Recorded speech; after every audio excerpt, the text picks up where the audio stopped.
Hoje, ficou alto. Hoje nós não contamos com a presença do pastor Marcelo aqui. Ele foi convidado para pregar na sua igreja de juventude, na igreja presbiteriana de Itararé. Então hoje ele está lá com os nossos irmãos e então, por esse motivo, hoje nós não teremos a ceia do Senhor, Ela será no domingo que vem. Então, por isso que hoje estou eu aqui, pregando, E prosseguindo, então, com o nosso culto, eu peço que os irmãos abram na primeira epístola de Pedro. Nós leremos o capítulo 2, versículos de 1 até o 10.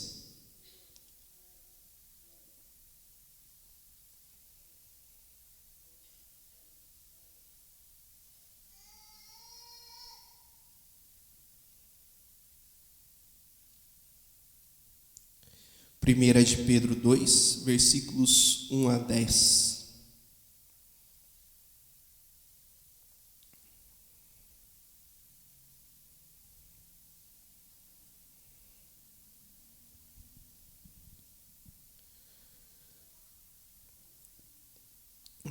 Primeira de Pedro 2, de 1 a 10, nos diz assim, eu lerei, peço que os irmãos acompanhem a leitura comigo.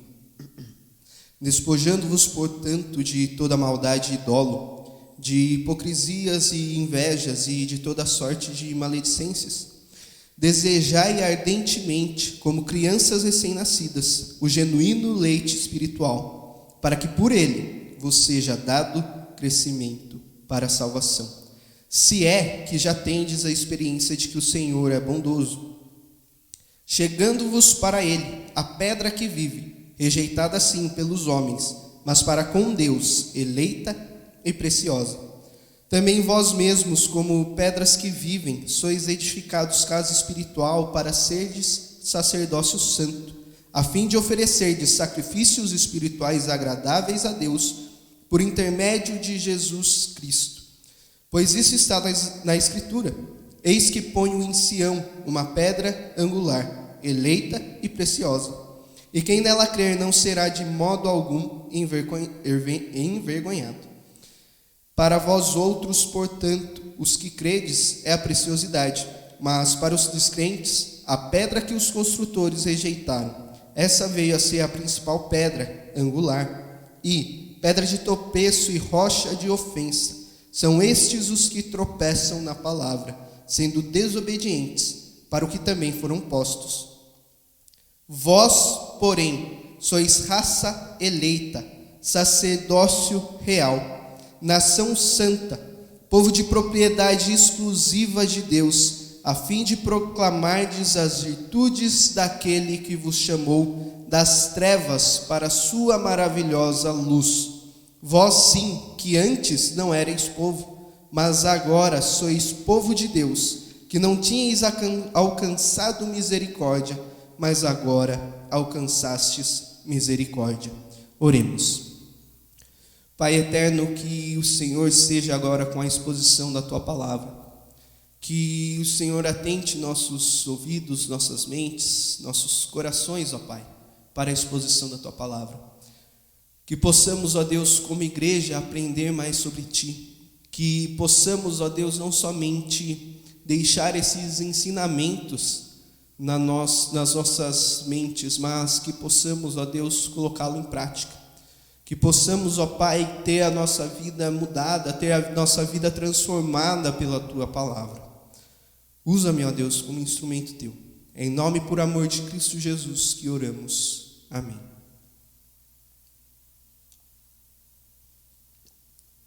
Irmãos, nessa carta de Pedro, a primeira das duas que ele escreve, nós vemos que no contexto onde ele escreve, é que Roma havia sido queimada. Muito provavelmente, a história nos conta que Roma foi queimada pelo imperador Nero. Dizem que ele gostava de construir. E de tanto gostar de construir, ele já não tinha mais espaço para onde construir. Então conta a história que ele decidiu queimar a cidade, queimar Roma. Só que isso seria um crime. E ele percebeu que aquela não foi uma ideia muito boa, queimar Roma para destruir o que existia e construir outras coisas no lugar. Então, Roma havia sido queimada e a partir daí espalhou-se o boato de que os cristãos haviam queimado Roma. Os cristãos eram, desde aquela época, tidos como eles não eram muito, digamos assim, muito bem queridos pelos cidadãos romanos. Então, se alguém não é muito bem querido, então é mais fácil culpar ele. Ele já teria não teria um bom álibi para usar em sua defesa. E é a partir daí que nós temos uma grande perseguição aos cristãos da época. E essa perseguição chegou nas cidades citadas no capítulo 1, versículo 1. O Ponto, Galácia, Capadócia, Ásia e Bitínia. Então, ao escrever essa carta, Pedro, ele quer encorajar esses cristãos perseguidos. Ele quer que esses cristãos eles permaneçam unidos na fé e firmes na fé. Então ele queria convencer os seus leitores de que, mesmo com a perseguição, mesmo sendo perseguidos, mesmo sobre a pressão, ao levar uma vida obediente e vitoriosa sob essa pressão, o cristão, de fato, pode evangelizar o seu mundo hostil. Então Pedro, aqui, ele quer mostrar que o cristão ele pode ser luz, ele pode ser um objeto de Deus, um instrumento de Deus para evangelizar, mesmo estando sob pressão, estando sob uma perseguição. E é isso que Pedro vai defender durante grande parte da sua carta.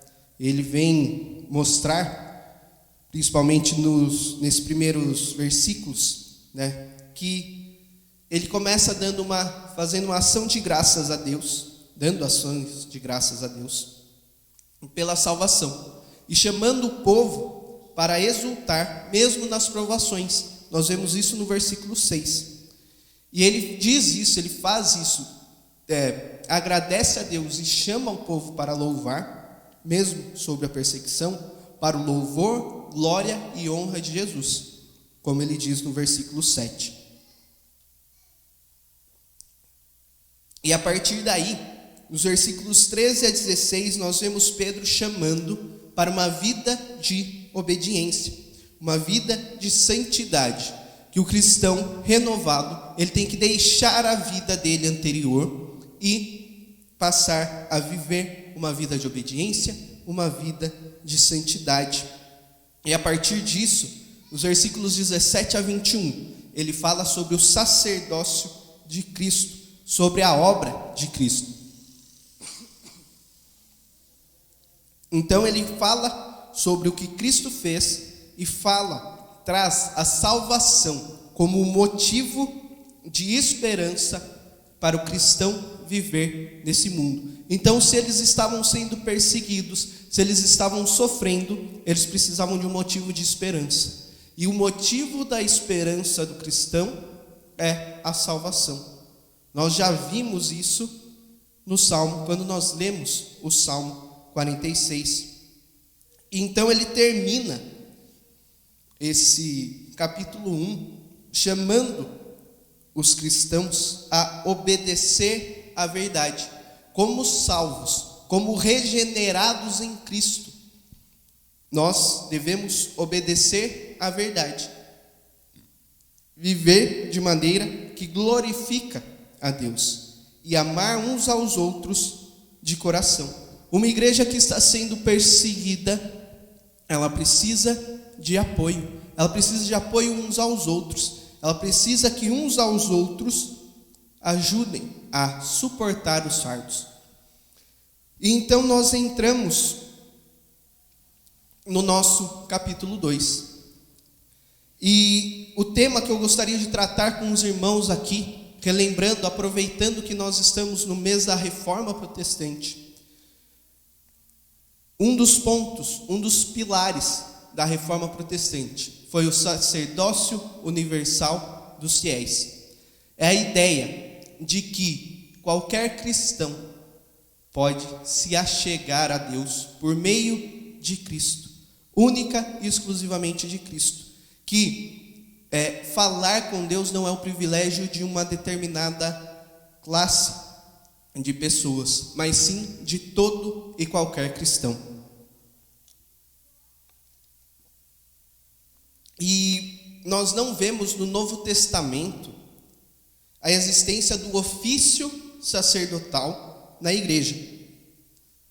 Nós não vemos a posição do sacerdote na igreja. Essa ideia, do sacerdócio dos santos, ela surge posteriormente com alguns escritores. E mais para frente ela é defendida na Reforma e trazida pela Reforma com Martinho Lutero, com João Calvino. E nos últimos anos, um pastor norte-americano, John Piper, influenciado pelos escritos de outro pastor, Jonathan Edwards, ele vem defender que o cristão ele deve viver para a glória de Deus ao se alegrar em Deus.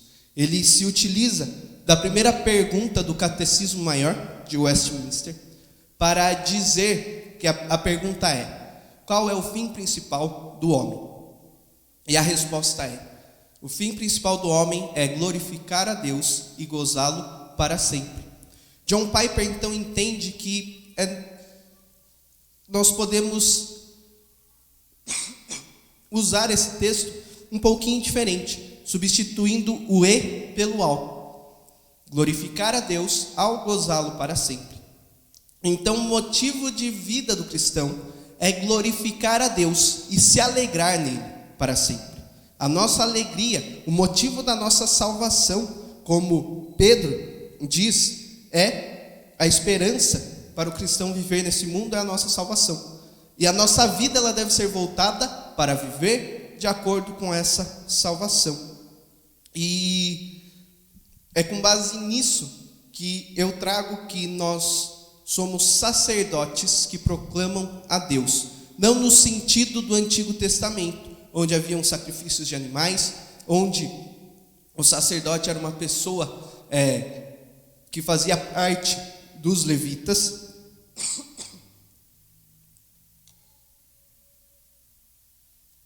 mas que nós, a partir do momento que nós somos salvos por Deus, nós somos colocados por Deus para adorá-lo, para glorificar o nome dele em todos os momentos. Então, o primeiro ponto que nós vemos são os deveres do cristão ao ser um sacerdote. E nós conseguimos ver isso nos versículos de 1 a 3. No versículo 1, Pedro deixa claro que nós devemos nos despojar. Ele continua falando, ele vem falando sobre como deve ser a vida do cristão, o que o cristão deve fazer, e a partir daí, ele defende que o cristão deve se despojar. Despojar do quê? De toda maldade e dolo, de hipocrisias e invejas e de toda sorte de maledicências. Ou seja, o cristão deve se despojar do modo de vida do mundo, do modo de vida anterior, do modo de vida que ele vivia antes de ser regenerado, antes de ser transformado por Deus.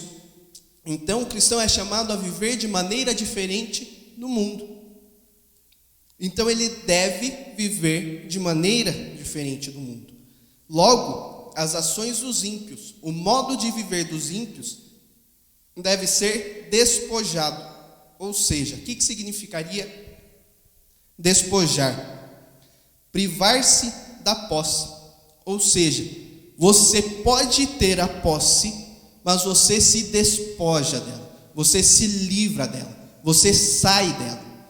A ideia, então, de Pedro aqui é dizer que o cristão, ele, por causa do pecado que ainda habita nele, ele poderia viver dessa maneira. Só que se ele vivesse dessa maneira, ele não seria um cristão. Então ele tem que se privar. É realmente essa ideia de se privar, de deixar as coisas deste mundo para viver uma vida de obediência a Deus, uma vida que glorifica a Deus. E a versão, a outra versão, Corrigida e Fiel, ela traz essas ações como malícia, engano, fingimentos, invejas e murmurações. Então o cristão, ele tem que se livrar dessas coisas, se livrar das atitudes que não agradam a Deus, se livrar das atitudes que buscam enganar os outros, buscam o mal dos outros e também o seu próprio mal. E a partir daí, nós vemos um outro ponto. Se o cristão ele deve se despojar do modo de vida anterior, ele então deve viver de modo diferente. Então o que ele deve desejar? O que ele deve almejar? Desejar ardentemente, como crianças recém-nascidas, o genuíno leite espiritual, para que por ele vos seja dado crescimento para a salvação. Então, nós devemos desejar ardentemente o crescimento espiritual. Nós devemos deixar a vida anterior de lado e passar a desejar ardentemente o crescimento espiritual. O cristão, ele é chamado para a obediência, para a santidade. E por isso ele deve buscar esse crescimento como uma maneira de confirmação da sua salvação. Não que a sua salvação, a salvação do cristão dependa de algo dele, de algo que ele faz, mas que se nós somos regenerados, nós somos trazidos a Deus por meio de Cristo Jesus, nós então temos que buscar uma vida diferente, nós temos que buscar uma vida de santidade. Nós, diferente daquela árvore sem frutos que estava seca no tempo de frutificação que Cristo manda queimar, que Cristo ordena que ela seja queimada, que ela não mais produza, nós cristãos temos que produzir frutos. Nós cristãos temos que mostrar por meio da nossa vida que nós somos diferentes. Paulo traz isso na carta dele aos Romanos, que nós devemos renovar a nossa mente, então passarmos a viver de maneira diferente desse mundo. E esse versículo 2 também nos traz, na versão Corrigida e Fiel, algo muito interessante. Essa criança recém-nascida, a tradução traz como meninos novamente nascidos. Ou seja, ela reforça essa ideia de que nós somos nascidos de novo. Nós somos nascidos de novo por meio do que Cristo fez, por meio da obra de Cristo. E a partir disso, o terceiro ponto que nós devemos analisar está no versículo 3. Se é que já tendes a experiência de que o Senhor é bondoso. Nós devemos analisar se nós já recebemos, se nós já experimentamos a bondade de Deus. Pedro aqui, ele deixa uma condicional. Vocês devem buscar o crescimento, se é que vocês já experimentaram a bondade de Deus. Só procura o crescimento, só procura conhecer mais a Deus, só procura crescer em santidade, o processo de santificação, se você deixou a vida pecaminosa e você realmente entende que é nascido de novo, que você nasceu de novo, que Cristo te salvou e te escolheu, para que você possa então viver para a glória dele. Então, como cristãos, nós temos alguns deveres, que é deixar a vida anterior, deixar a vida de pecado, buscar o crescimento espiritual, buscar a obediência a Deus e desfrutar, analisar a bondade de Deus nas nossas vidas, entender a bondade de Deus nas nossas vidas. E a partir daí nós entendemos, nós chegamos ao segundo ponto, que é o sacerdócio de Cristo como exemplo. Cristo, ele possui 3 ofícios. Ele é profeta, sacerdote e rei. Então ele é o nosso exemplo. Ele é o exemplo que nós temos para a nossa vida. Ele é o exemplo de vida que nós temos. E a partir daí, nós podemos olhar para ele como exemplo de como nós devemos viver, como nós devemos seguir a Cristo, como nós devemos glorificar a Deus na nossa vida. Então, o exemplo de Cristo nos mostra que ele se entregou como um sacrifício agradável a Deus, sendo transpassado pelas nossas iniquidades e moído pelos nossos pecados, derramando seu sangue e morrendo no nosso lugar, abrindo para nós um novo e vivo caminho para Deus. E é por isso que nós entendemos que Cristo tem o ofício de sacerdote. Por isso que no Novo Testamento nós não temos mais o ofício de sacerdote, porque ele é cumprido em Cristo. Cristo foi o sacrifício na cruz pelo nosso pecado. Cristo foi quem se entregou pelo nosso pecado. E é ele que está junto do Pai, por intermédio dele que nós podemos nos achegar a Deus. É por isso que nós entendemos que nós não dependemos de nenhuma pessoa aqui para que nós possamos nos achegar a Deus. Nós precisamos única e exclusivamente de Cristo. Então, para nós entendermos a nossa função nesse mundo, nós precisamos nos chegar a Cristo, a pedra que vive, como diz no versículo 4, chegando-vos para ele, a pedra que vive. Então, a ideia é que ele é a vida e ele vivifica. Esse termo também, pedra que vive, pode ser traduzido como pedra viva, ou seja, ele está vivo. Nós não cremos em um Cristo que estava vivo e agora está morto. Nós cremos em um Cristo que esteve morto e agora está vivo. E ele reina sobre todas as coisas. Ele está comandando todas as coisas. Então, se ele é a vida, ele nos vivifica, ou seja, ele nos dá vida.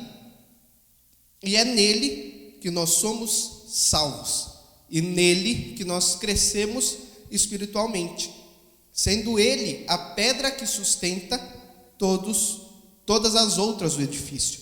Como Pedro diz, a pedra que vive, rejeitada sim pelos homens, mas para com Deus eleita e preciosa.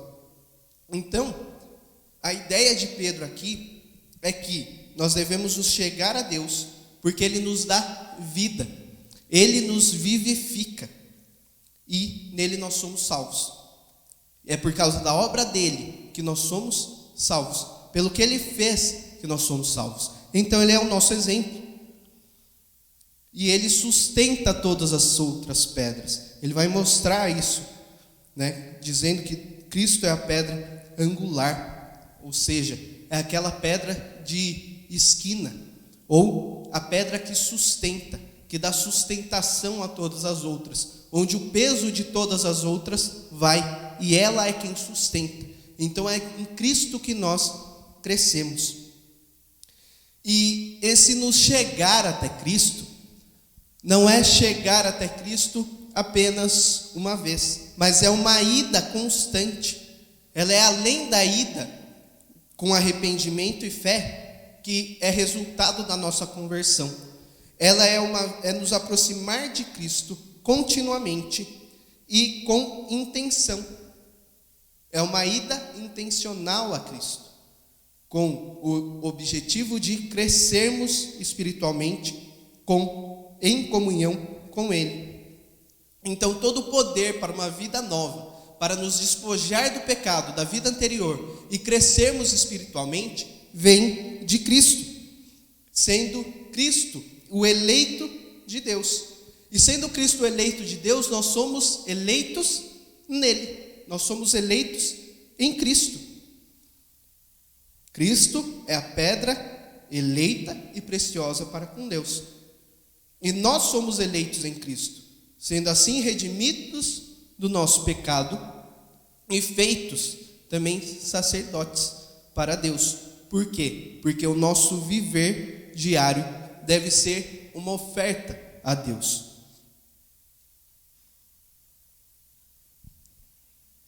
Então, nós vemos isso no versículo 5. Também vós mesmos, como pedras que vivem, sois edificados casa espiritual, para serdes sacerdócio santo, a fim de oferecerdes sacrifícios espirituais agradáveis a Deus, por intermédio de Jesus Cristo. Então, tendo como exemplo a Cristo, nós também somos pedras vivas. Se Cristo é a pedra que vive, a pedra viva, nós então passamos, ao sermos eleitos nele, pedras vivas. Passamos a ter vida nele. Então nós somos edificados para o sacerdócio santo, com o objetivo de oferecer sacrifícios espirituais por meio de Jesus. Não é algo que vem de nós, não é algo de nós, mas é por meio de Cristo. Vejam, irmãos, que tudo aponta para Cristo. A nossa salvação, ela não depende de nós. Ela é única e exclusiva de Cristo. E a partir daí, nós devemos entender que o nosso viver deve ter como exemplo a Cristo. Seguindo aí no texto, nós vemos que nós cristãos, nós devemos nos ver como uma unidade. Por quê? Nós somos sacerdotes, formando um templo, uma casa para Deus. E é isso que Pedro defende quando ele está escrevendo a carta, porque ele queria exortar os irmãos à unidade. Então, nós devemos entender que nós somos unidos por Deus para adorá-lo. Nós somos, sim, nós temos sim acesso a Deus por meio de Cristo Jesus individualmente, mas a vida em comunhão com outros irmãos, a vida junto com o convívio com outros irmãos, também faz com que nós cresçamos espiritualmente, também faz com que nós sejamos moldados à imagem e semelhança de Cristo. E indo um pouquinho mais nesse versículo 5, ele tem bastante informação. Pedras vivas e casa espiritual nos traz a ideia do Antigo Testamento, né, de se ter um templo onde ofereciam-se os sacrifícios, tudo. Mas aqui nós entendemos que é uma casa do Espírito, o verdadeiro templo onde Deus habita. Ou seja, a partir do Pentecostes, que nós vemos lá no livro de Atos, o Espírito Santo de Deus habita em cada um de nós. Por isso que nós somos levados a crescer em santidade. Nós somos levados a viver uma vida para com Deus. E nós podemos entender que nós temos livre acesso a Deus. O sacerdócio santo quer dizer que todo cristão, então, ele passa a ser um sacerdote, no sentido, como eu já disse, de ter acesso igual e imediato a Deus, servindo, intercedendo e pregando o Evangelho. E aqui servindo não é somente servindo na igreja, tendo algum cargo, tocando no louvor, estando aqui na frente, mas servindo em todos os momentos da sua vida. Hoje de manhã até brinquei com o pastor e com o Maurício que o que eles falaram hoje de manhã, eles tocaram no ponto de que o cristão, por toda a vida, em todos os momentos da vida dele, ele deve encontrar satisfação em Cristo e viver para a glória de Cristo. Eu até brinquei com eles que eles acabaram dando um spoiler do que eu ia falar à noite, né? Acabaram antecipando o que eu ia falar à noite, porque a ideia central de nós sermos sacerdotes é de que nós devemos viver 24 horas por dia, 7 dias por semana, todos os dias do ano, de uma maneira que nós glorifiquemos a Deus, de uma maneira que nós adoramos a Deus e nós vivemos para Deus. E essa é a ideia do servir. Nós servimos a Deus em todos os lugares. Nós servimos a Deus na nossa casa, nós servimos uns aos outros. Nós devemos ser apoio uns dos outros. Nós devemos buscar ser instrumentos de Deus na vida uns dos outros, sendo suporte, ajudando uns aos outros a crescer em santidade, a ser moldado à imagem e semelhança de Cristo. Intercedendo, nós devemos sim interceder uns pelos outros. Nós devemos orar uns pelos outros. Nós devemos buscar ser pontes de apoio uns aos outros. E por fim aqui, pregando o Evangelho. Nós devemos espalhar o Evangelho. Nós só conhecemos o Evangelho porque alguém pregou para nós. E nós devemos espalhar o Evangelho. Nós devemos trazer pessoas a Cristo. Meus irmãos, não há nada mais triste do que você olhar para a sua vida, analisar a sua vida e perceber que você até hoje não pregou para ninguém. Você não levou o Evangelho para ninguém.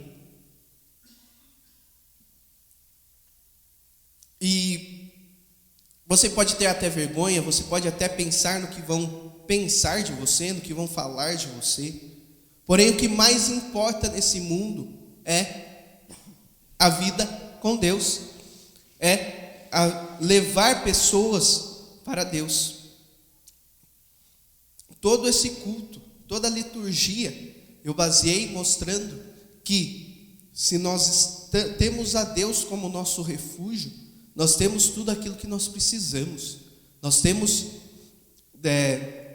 o mais importante nesse mundo. Nós estamos, então, lidando com coisas divinamente importantes, coisas muito mais importantes do que nós muitas vezes pensamos. E pregar o Evangelho, muitas vezes, não é você abrir a boca. Muitas vezes são as suas atitudes, é o seu modo de viver. Nós somos a Bíblia que o mundo está lendo. Então as nossas atitudes muitas vezes falam mais do que aquilo que nós falamos. Então nós devemos, novamente, 24 horas por dia, 7 dias por semana, glorificar a Deus com os nossos atos, porque isso trará pessoas a Deus, e é isso que nós somos criados para fazer. Essa é a nossa finalidade, glorificar a Deus e nos alegrar nele para sempre. Os sacrifícios espirituais trazidos aqui no versículo 5 dizem que, nos mostram que o sacrifício de Cristo, ele cumpriu o sistema do Antigo Testamento. Então o sistema do Antigo Testamento foi cumprido em Cristo. Ponto final, acabou ali. Cristo cumpriu. Então, o que nós temos que fazer? Esse sacrifício espiritual é uma resposta agradecida de um povo redimido. É um povo que foi salvo e em agradecimento a Deus, em forma de agradecer pelo que recebeu, ele expressa na sua adoração e na sua maneira de viver essa salvação, essa redenção alcançada por meio de Cristo. Então, quando uma criança recebe um presente, ou você dá um presente para uma criança, você logo escuta o pai falar, ou a mãe. Como que fala? Para a criança responder obrigado. Então nós recebemos um presente de Deus. Nós recebemos a salvação, que não é por mérito nosso, é apenas por Cristo.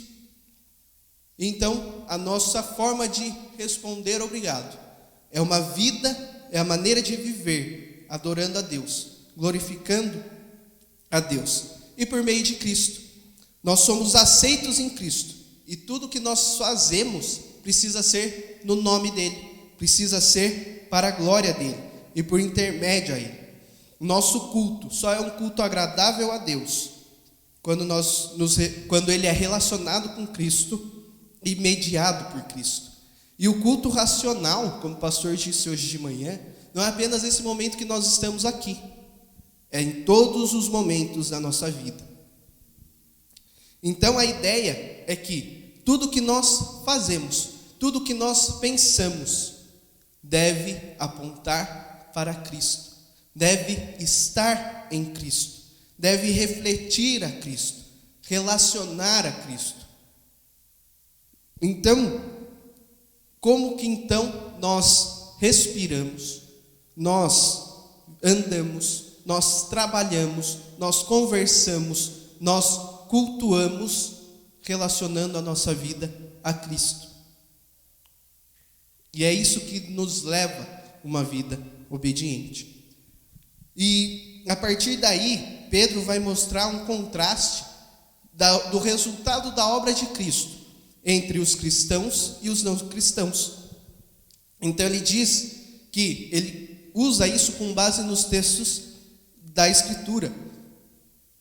Pois isso está na Escritura: eis que põe em Sião uma pedra angular, eleita e preciosa, e quem nela crer não será de modo algum envergonhado. Para vós outros, portanto, os que credes, é a preciosidade. Então, os que creem, Cristo é a pedra preciosa, é a pedra eleita, aquela que sustenta, aquela que ajuda, que vivifica, que dá vida. Para os descrentes, a pedra que os construtores rejeitaram, essa veio a ser a principal pedra angular, e pedra de tropeço e rocha de ofensa. São esses os que tropeçam na palavra, sendo desobedientes para o que também foram postos. Note que o texto diz para o que também foram postos. Então os descrentes foram colocados para isso, para serem desobedientes, para serem descrentes. E o que nós temos aqui é que Jesus é o salvador ou o condenador. Jesus é o salvador dos crentes e o condenador dos descrentes. Ele é pedra de tropeço e rocha de ofensa. O linguajar aqui se assemelha ao linguajar de uma escalada. Uma pedra de tropeço é aquela pedra que o caminhante passa e tropeça nela. Ou então, a ideia de que você está escalando uma montanha e você pisa em uma pedra e essa pedra ela escapa e você não tem mais o apoio. Você não consegue mais pisar nela, você não tem mais aonde pisar para conseguir subir. E é exatamente isso que Cristo é para os descrentes, que faz com que eles não cheguem a lugar nenhum. Mas, então nós entendemos aqui quais são os deveres do cristão. Nós entendemos então que Cristo deve ser o nosso exemplo e a nossa vida deve apontar para Cristo. Mas Pedro nos mostra que nós temos uma missão, que é a missão do sacerdócio. Então ele vem trazer isso nos versículos 9 e 10. Vós, porém, sois raça eleita, sacerdócio real, nação santa, povo de propriedade exclusiva de Deus, a fim de proclamardes as virtudes daquele que vos chamou das trevas para a sua maravilhosa luz. Esse termo, vós, porém, ele vem conversar, ele é um contraste com o destino dos incrédulos, que ele traz no versículo 8. E então, ele mostra que nós fomos chamados para proclamar as virtudes de Deus. Ou seja, nós fomos chamados para glorificar a Deus, que é o fim principal do homem. Então nós temos um motivo. Ele deixa isso claro, a fim de proclamar as virtudes daquele que vos chamou. Então o cristão, ele tem uma missão. Não viver da maneira como os descrentes vivem, não viver como os outros vivem, mas uma vida de santidade, mas uma vida que glorifica a Deus, uma vida que tem um motivo, uma vida que tem um propósito. Meus irmãos, se você não sair daqui entendendo só isso hoje, que o cristão, ele tem uma vida com um propósito, e esse propósito é glorificar a Deus por meio de Cristo. Essa é a nossa missão em todos os momentos da nossa vida. E entendendo um pouco mais sobre essa missão, nós somos raça eleita, ou seja, pessoas escolhidas entre todos os povos da terra. Deus não escolheu Israel por algo que Israel tinha. Deus escolheu Israel pela sua própria vontade, pela sua soberana vontade. E assim Deus nos escolheu com base no seu amor e na sua graça, não por escolha nossa ou algo em nós. Em nenhum momento nós podemos escolher a Deus. Em nenhum momento nós fizemos algo que pudesse fazer com que Deus nos escolhesse. Antes, Deus nos escolheu, Deus nos salvou. Por quê? Com base no seu amor e na sua graça. Sacerdócio real. Nós servimos ao Rei dos Reis e nós fazemos isso em prol do reino de Deus. Nós entendemos que Cristo é soberano sobre todas as coisas. Nós entendemos que Cristo, Ele governa todas as coisas. Ele é o Rei dos Reis. E nós estamos servindo a Ele. E nós devemos fazer tudo em prol do reino de Deus. Todas as nossas ações e pensamentos devem ser feitos, voltados para Cristo. Então todo cristão, ele tem o privilégio de entrar na presença de Deus sem precisar de uma pessoa aqui, mas pelo único mediador, que é Jesus. Não existe mais um santo dos santos, onde só o sumo sacerdote pode entrar. Não existe mais um lugar onde só os sacerdotes podem entrar. Não existe mais um acesso limitado a Deus. O acesso se dá pelo único mediador, que é Cristo. Então todo cristão pode se achegar a Deus e pode proclamar a Deus, pode viver para Deus. Nação santa é que nós somos preparados, separados para servir a Deus. Deus nos escolheu para a salvação, mediante a santificação e para a santificação. Ou seja, Deus nos escolheu para nos tornarmos santos, separados por Ele, para servir a Ele. Deus nos salvou do pecado e não no pecado. Deus nos salvou do pecado, daquilo que nos afasta dele, daquilo que nos tira de perto dele, para que possamos crescer em santidade, crescer em obediência a Deus. Nós somos povo adquirido, povo de propriedade exclusiva de Deus. Então, ao longo dos séculos, Deus tem tomado para si pessoas, formando um povo próprio, um bem precioso para Ele, uma herança dele, que foi comprada com o sangue de Jesus. É dele, ninguém pode tirar das mãos dele. E é por isso que nós podemos descansar, porque nós estamos salvos pelo sangue de Cristo, e não por algo que vem de nós. E sermos comprados por Deus tem essa finalidade, essa missão. Nós somos chamados do mundo para proclamarmos a mensagem das grandes obras de Deus na história do seu povo. Ou seja, nós somos tirados do mundo para proclamar a vida, morte e ressurreição de Cristo, como a transformação libertadora do homem e do seu mundo. Então nós somos chamados para proclamar o Evangelho de Deus, para proclamar o que Cristo fez por nós. Nós somos tirados das trevas para a maravilhosa luz, para proclamar, para mostrar a Cristo, para viver seguindo o exemplo de Cristo e para proclamar, falar da obra de Deus. E nós também somos chamados a proclamar as virtudes de Deus: o poder, a glória, a sabedoria, a graça, a misericórdia, o amor, a santidade. Nenhuma dessas coisas existe separada da outra. O amor não existe sem a santidade, a misericórdia não existe sem a graça. Todas essas coisas compõem as virtudes de Deus que nós devemos proclamar. Então nós devemos proclamar a Deus, as suas virtudes e a sua obra por nós.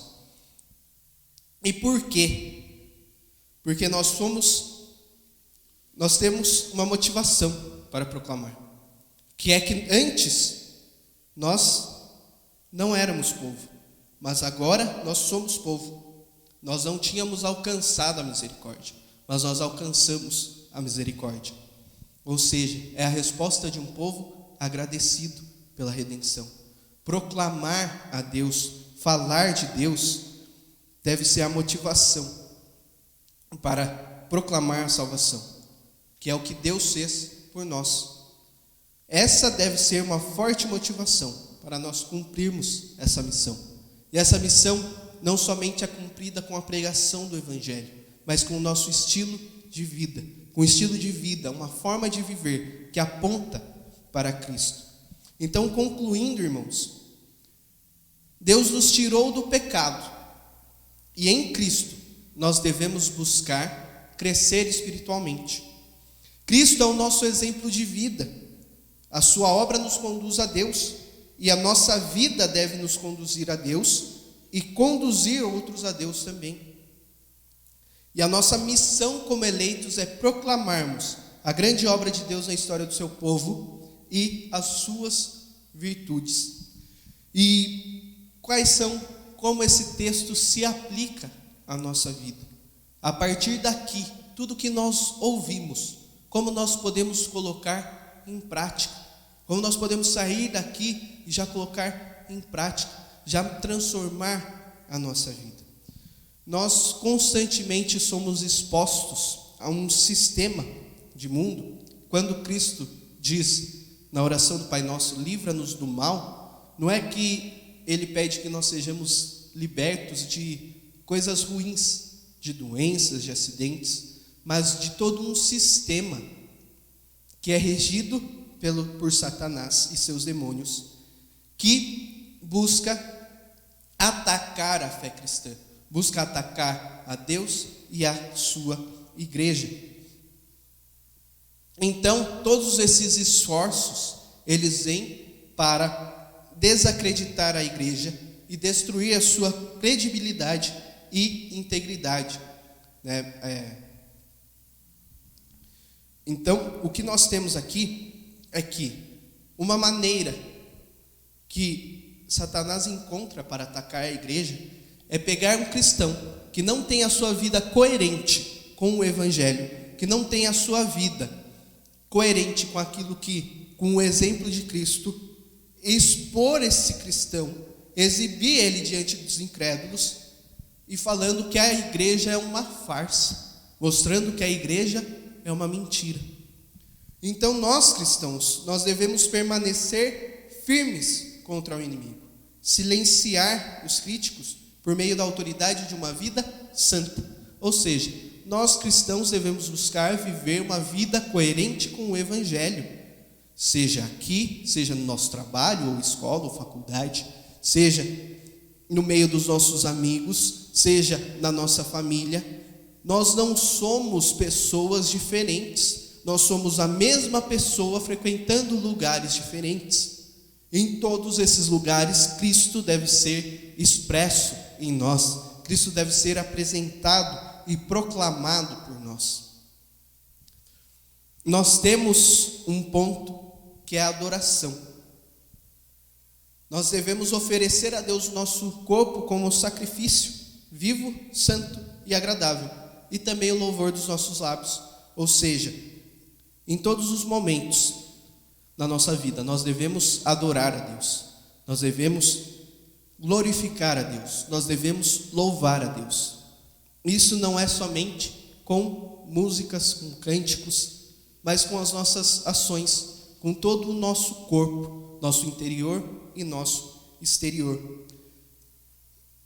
O serviço, o servir, nós podemos servir a Deus não somente com o dinheiro e outros bens materiais que nós compartilhamos com outros no serviço de Deus. Eles também são sacrifícios espirituais, mas servir uns aos outros, buscar o bem uns dos outros, ser suporte, auxiliar uns aos outros no crescimento espiritual, também é um serviço do cristão. É para o que o cristão foi chamado. E por fim, o testemunho. As pessoas que ganhamos para Cristo também são sacrifícios para a glória do Senhor. Ou seja, nós devemos adorar a Deus em todos os momentos, nós devemos servir a Deus em todos os momentos, e nós devemos testemunhar sobre Deus em todos os momentos.